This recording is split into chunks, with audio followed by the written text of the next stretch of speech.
ការពីព្រឹកថ្ងៃទី17ខែសីហាឆ្នាំ2025ហេតុការណ៍មួយបានបង្កការភ្ញាក់ផ្អើលដោយរថភ្លើងដឹកជញ្ជូនប្រេងឥន្ធនៈរបស់ក្រុមហ៊ុនសូគីមិចបានក្រឡាប់ទូធ្លាក់ភ្លើបណ្ដាលឲ្យលេចធ្លាយប្រេងម៉ាស៊ូនពាបเป็นវាលស្រែតែម្ដងហេតុការណ៍នេះបានកើតឡើងនៅចន្លោះគីឡូម៉ែត្រ191ទី192ផ្លូវដែកឬចន្លោះគីឡូម៉ែត្រ208ទី209ផ្លូវជាតិលេខផាំ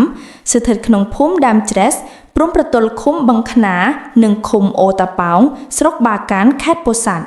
បើតាមការបញ្ជាក់របស់អាជ្ញាធរមូលដ្ឋានបានឲ្យដឹងថាតាមការពិនិត្យជាក់ស្ដែងបានរកឃើញថាទូរថភ្លើងក្រឡាប់មានចំនួន3ទូដែលបណ្ដាលឲ្យមានការលេចធ្លាយប្រេងម៉ាស៊ូតប្រមាណ198,000 លីត្រ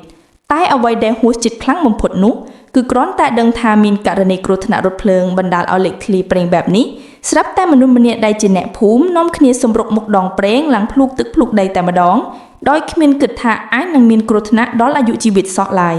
ពិតណាស់ប្រសិនបើមានហេតុការណ៍កើតឡើងដោយមាននរណាម្នាក់បោះតែកន្ទុយបារីចូលទៅក្នុងប្រេងដែលហៀហូរពាបពេញវាលស្រែ